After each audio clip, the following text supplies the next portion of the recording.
ಇನ್ನೊಬ್ಬರನ್ನ ಖುಷಿ ಪಡಿಸೋದು ಅಂತಂದರೆ ಇಲ್ಲಿ ಅವರ ಬದುಕನ್ನು ಕಟ್ಕೊಳ್ಳೋದಕ್ಕೆ ನನ್ನಿಂದ ಏನಾಗುತ್ತೆ ಸಹಾಯ. ಎಲ್ಲ ಹಣದಿಂದಲೇ ಮಾಡಬೇಕು ಅಂತೇನಿಲ್ಲ ಅಲ್ವಾ. ಇನ್ನೊಬ್ರ ಕಷ್ಟನ ಸಹ ಕೇಳ್ಬೋದು ನಾವು. ಯಾರೋ ಬೇಜಾರಲ್ಲಿದ್ದಾರೆ, ಅವ್ರ ಹತ್ರ ಹೋಗಿ ಏನಾಗ್ತಾ ಇದೆ ಹೇಳಿ. ಅವ್ರ ಪೇರೆಂಟ್ಸ್ ಎಲ್ಲ ಎಷ್ಟು ಸಪೋರ್ಟ್ ಮಾಡ್ತಾರೆ ಗೊತ್ತಾ. ಪೇರೆಂಟ್ಸ್ ಸಪೋರ್ಟ್ ಮಾಡಿದರೆ ನಾನು ಏನೋ ಮಾಡಿಬಿಡ್ತಿದ್ದೆ, ನನ್ನಿಂದ ಆಗಲ್ಲ. ಆಮೇಲೆ ನಾನು ಅಷ್ಟು ಬುದ್ಧಿವಂತ ಅಲ್ಲ, ನನ್ನ ಹತ್ರ ಟ್ಯಾಲೆಂಟ್ ಇಲ್ಲ. ಏನು ಗೊತ್ತಾ, ನಾನು ಚಿಕ್ಕ ವಯಸ್ಸಿನಿಂದ ಸಾಧಾರಣ, ಅಷ್ಟು ಹುಷಾರಿಲ್ಲ. ನಾನು ಓದೋದ್ರಲ್ಲೂ ಅಷ್ಟೇ, ಯಾವುದ್ರಲ್ಲೂ ಇಲ್ಲ. ಇನ್ನೇನು ಮಾಡೋದಕ್ಕೆ ಸಾಧ್ಯ. ನನಗೇನಾದರೂ ಬುದ್ಧಿ ಇದ್ದಿದ್ರೆ, ನನಗೆ ಟ್ಯಾಲೆಂಟ್ ಇದ್ದಿದ್ರೆ ನಾನು ಏನಾದರೂ ಸಾಧನೆ ಮಾಡ್ತಿದ್ದೆ. ಇದನ್ನು ಮಾಡೋದೆಲ್ಲ ಬರೀ ಕನಸಿನ ಮಾತಷ್ಟೇ. ಸುಮ್ಮನೆ ಹೀಗೆ ಕಾಣ್ತಾ ಕೂತ್ಕೋಬೇಕಷ್ಟೇ ಕನಸನ್ನ ಬಿಟ್ಟರೆ ನನ್ನಿಂದ ಇದು ಆಗೋದಿಲ್ಲ. ಆಮೇಲೆ ನಮ್ಮ ಟೀಚರ್ಸಿಗೆಲ್ಲ ಏನು ಗೊತ್ತಿಲ್ಲ, ಸೋಲನ್ನು ಒಪ್ಕೊಳ್ಳೋದಲ್ಲ. ಸೋತ್ರೆ ಓಕೆ, ಪರವಾಗಿಲ್ಲ ಅಂತ. ಸೊ ಇಲ್ಲಿರುವಂಥ ಎಷ್ಟು ಜನ ಈ ಟ್ಯಾಲೆಂಟ್ ಎಲ್ಲ ಹುಟ್ಟಿನಿಂದ ಬರುತ್ತಾ ಅಂತ ಅಂದ್ಕೊಂಡಿದ್ದೀರಾ? ಹುಟ್ಟಿದಾಗಲೇ ಟ್ಯಾಲೆಂಟ್ ಬರುತ್ತಾ, ಹುಟ್ಟಿದ ಮೇಲೆ ಬರುತ್ತಾ? ಟ್ಯಾಲೆಂಟನ್ನು ಚೇಂಜ್ ಮಾಡ್ಬೋದಾ, ಡೆವಲಪ್ ಮಾಡ್ಬೋದಾ? Very good.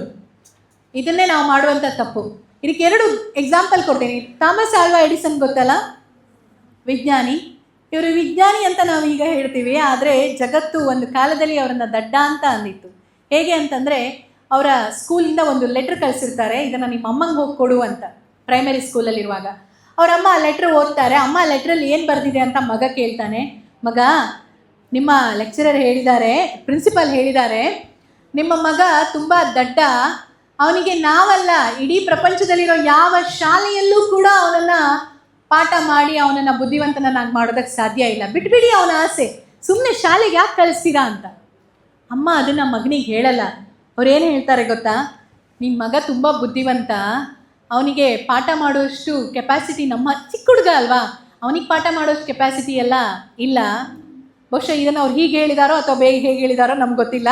ಅಂದರೆ ಅಕಾರ್ಡಿಂಗ್ ಟು ದ ಸ್ಟೋರಿ ಏನು ಹೇಳುತ್ತೆ ಅಂತಂದರೆ, ಅವರು ಏನು ಹೇಳೋದಿಲ್ಲ ಮಗನಿಗೆ, ಹೋಮ್ ಸ್ಕೂಲಿಂಗ್ ಶುರು ಮಾಡ್ತಾರೆ. ಆಮೇಲೆ ಮುಂದೊಂದು ದಿನ ಅವರು ವಿಜ್ಞಾನಿಯಾಗಿ ಬೆಳೀತಾರೆ. ಈ ವಿಜ್ಞಾನಿ ಎಷ್ಟು ಕೂಲ್ ಅಂತಂದರೆ, ಒಂದು ಸಲ ಅವರು ರಿಸರ್ಚ್ ಮಾಡ್ತಾ ಇದ್ದಂತಹ ಒಂದು ಲ್ಯಾಬ್, ಈ ಥರ ಬೆಂಕಿಯನ್ನು ನೀನು ಲೈಫಲ್ಲಿ ಎಲ್ಲೂ ನೋಡಲಿಕ್ಕಿಲ್ಲ ನೀನು ಅಂತ. ಅಕ್ಕಪಕ್ಕದಲ್ಲಿರೋರಿಗೆಲ್ಲ ಇವನಿಗೆ ಬಹುಶಃ ಮಂಡೆ ಸರಿಯೇ ಇಲ್ಲ, ತಲೆ ಹಾಳಾಗೋಗಿದೆ, ಇಲ್ಲದಿದ್ದರೆ ಮನುಷ್ಯ ಅಷ್ಟು ಕಷ್ಟಪಟ್ಟು ಲ್ಯಾಬಲ್ಲಿ ಏನೇನೆಲ್ಲ ಕ್ರಿಯೇಟ್ ಮಾಡಿ ಇಟ್ಟಿದ್ದ ಎಲ್ಲ ಸುಟ್ಟೋಗಿದೆ, ಹೋಗಲಿ ಅಂತ ಹೇಳ್ತಿದ್ದಾರೆ. ಅದ್ರ ಬೇರೆ ಬೆಂಕಿ ನೋಡಿ ಈ ಥರ ಬೆಂಕಿ ಸಿಗೋದಿಲ್ಲ ಅಂತ ಹೇಳ್ತಿದ್ದಾನೆ ಅಂತ. ಆಗ ಅವ್ರು ಹೇಳ್ತಾರಂತೆ ಒಂದು ಮಾತು, ನಾನು ಏನೇನೆಲ್ಲ ತಪ್ಪು ಮಾಡಿದ್ದೀನಲ್ಲ ಅದೆಲ್ಲ ಈ ಬೆಂಕಿಯಲ್ಲಿ ಸುಟ್ಟೋಯ್ತು, ಇನ್ನೆಲ್ಲ ಹೊಸದಾಗಿ ಮಾಡಬೇಕು.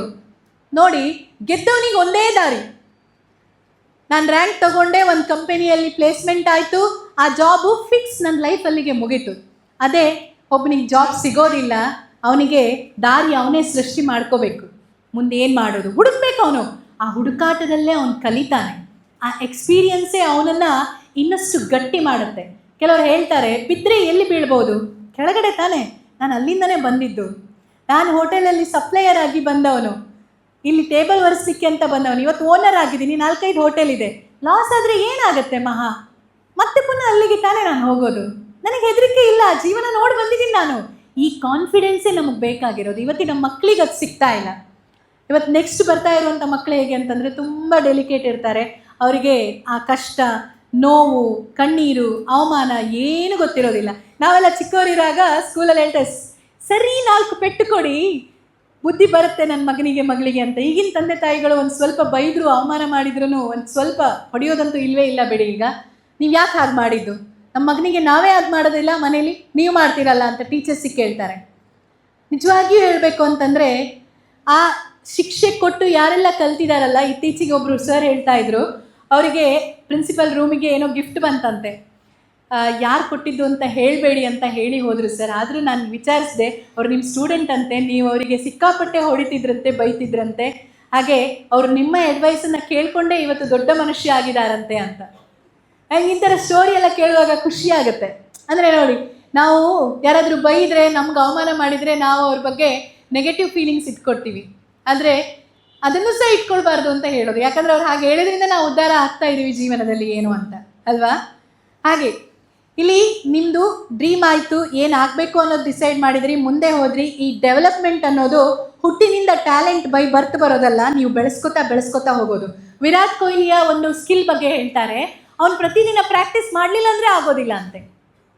ನಾನು ದೊಡ್ಡ ಸಿಂಗರ್, ನಾನೇನು ಪ್ರಾಕ್ಟೀಸ್ ಮಾಡಬೇಕು ಅಂತಿಲ್ಲ ಅಂತ ಬಿಟ್ಟರೆ ನೆಕ್ಸ್ಟ್ ಟೈಮ್ ಅವನಿಗೆ ಆ ಸಾಧನೆ ಮಾಡೋದಕ್ಕೆ ಕಂಟಿನ್ಯೂ ಆಗೋದಕ್ಕೆ ಸಾಧ್ಯನಾ? ಪ್ರತಿದಿನ ಹೊಸ ರಾಗ, ಹೊಸ ಎಕ್ಸ್ಪರಿಮೆಂಟ್ ಕಲಿತಾ ಇರಬೇಕು. ಆವತ್ತಿನ ಕಾಲಕ್ಕೆ ಹೀರೋಗಳಾಗಿದ್ದವರೆಲ್ಲ ಇವತ್ತು ಹೀರೋಗಳಾಗಿದ್ದಾರಾ? ಇವತ್ತಿನ ಜನ್ರೇಷನ್ಗೆ ಗೊತ್ತೇ ಇಲ್ಲ ಕೆಲವ್ರ ಹೆಸರು ಅಲ್ವಾ?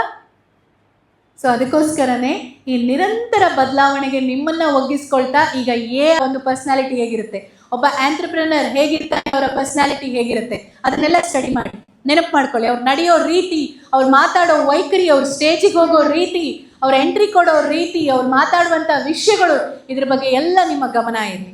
ಏನನ್ಸುತ್ತೆ ನಿಮಗೆ? ಚೆನ್ನಾಗಿ ಬದುಕಬೇಕಲ್ಲ, ಸಕ್ಸಸ್ಫುಲ್ ಆಗಬೇಕಲ್ಲ. ಸಕ್ಸಸ್ಫುಲ್ ಆಗೋದು ಅಂದರೆ ಏನು? ನಿಮ್ಮ ಪ್ರಕಾರ ನೀವು ಕಂಡುಕೊಂಡಿರುವಂತಹ ಡೆಫಿನೇಷನ್ ಸಕ್ಸಸ್ ಆಗೋದಕ್ಕೆ ಏನು ಹೇಳಿ? ಒಂದೇ ಹೇಳ್ತೀನಿ, ನೀವು ಹೇಳಿರುವಂಥ ಉತ್ತರ ತಪ್ಪಂತೂ ಖಂಡಿತ ಆಗಿರ್ಲಿಕ್ಕಿಲ್ಲ. ಯಾಕಂದ್ರೆ ತಪ್ಪು ಮಾಡುವುದು ಕಲಿಕೆಯ ಮೊದಲನೇ ಹೆಜ್ಜೆ. ನೀವು ತಪ್ಪೇ ಮಾಡಲಿಲ್ಲ ಅಂತಂದ್ರೆ ನೀವು ಯಾವತ್ತೂ ಕಲಿಯೋದೇ ಇಲ್ಲ. ಓಕೆ, ನಾನು ನಿಮ್ಮದೇ ಏಜಲ್ಲಿ ಇದ್ದಾಗ ಒಂದ್ಸಲ ಹೀಗೆ ಆ್ಯಂಕರಿಂಗ್ ಮಾಡುವಾಗ ತುಂಬ ಇಂಟ್ರೆಸ್ಟ್ ತೋರಿಸಿ ಹೋದಾಗ ನನಗೆ ಅಲ್ಲಿ ಲೆಕ್ಚರರ್ ಹೇಳಿದಂಥ ಮಾತು ಹೇಳ್ತೀನಿ, ನೀವು ತುಂಬ ಅಗ್ರೆಸಿವ್ ಆಗಿ ಮಾತಾಡ್ತೀರಾ, you are not suitable for that ಅಂತ. ಈಗ ವರ್ಷ ಮಾತನ್ನ ನಾನು ಈ ವೇದಿಕೆಯಲ್ಲಿ ಹೇಳೋ ಹಾಗಾಗಿದೆ. ಅಮಿತಾಬ್ ಬಚ್ಚನ್ ಅವರ ವಾಯ್ಸೇ ಚೆನ್ನಾಗಿಲ್ಲ ಅಂತ ರಿಜೆಕ್ಟ್